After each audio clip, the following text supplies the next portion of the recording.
Hello everyone, and welcome to another exciting episode of Rebels on the March.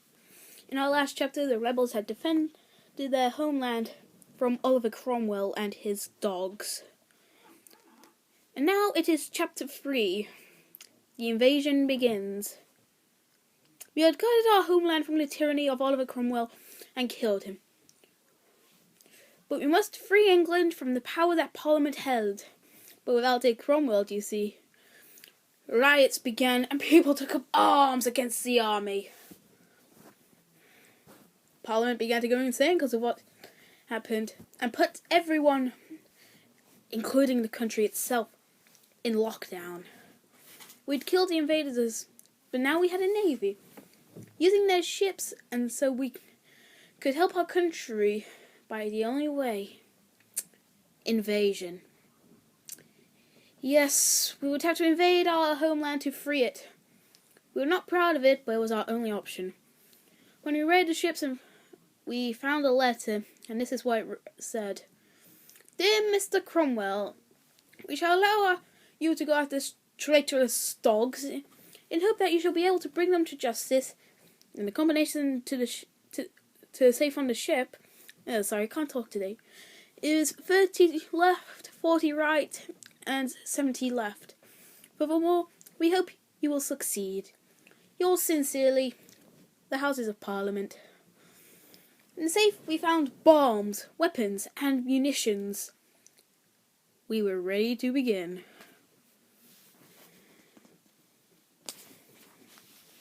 Sorry guys, just turning the page.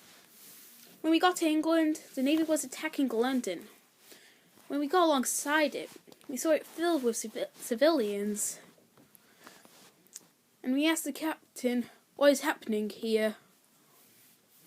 The captain replied with a stern and maddened voice, Parliament tried to make us kill the civilians on these ships, and this is what we say to that, is what he yelled as he fired another cannon.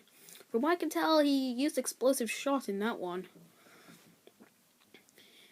I asked him, does Parliament control the army still, even without the great Oliver Cromwell? And his reply was a sad but stern yes. With his reply, we told the people on his boat, on his ships, men of fighting age, anyone who would want to help, to grab weapons, anything they could use, and charge with us. When we landed, Parliament met us and tried to work something out. The representative came and said, why have you come back, you traitorous dogs? The king said we had come to give England back to the people, and we drew everything we'd brought. They then asked, but where is dear Oliver Cromwell? And I held a pike with his head, and with a dark grin I said, there's room for more. But unfortunately, they ordered the men to fire, and I told everyone to get down.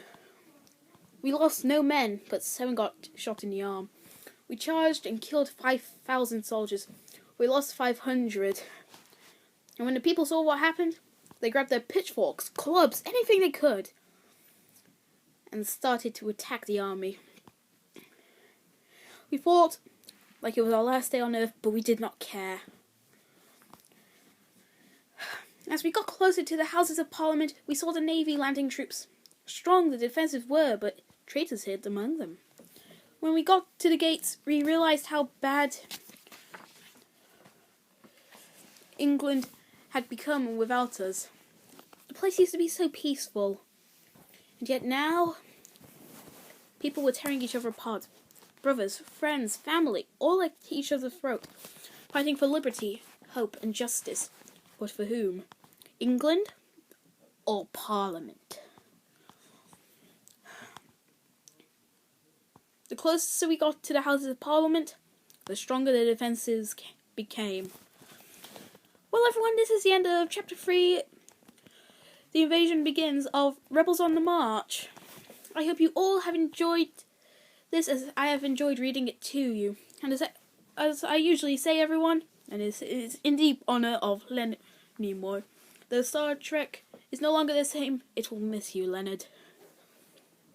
Live long and prosper, my friends. Live long and prosper.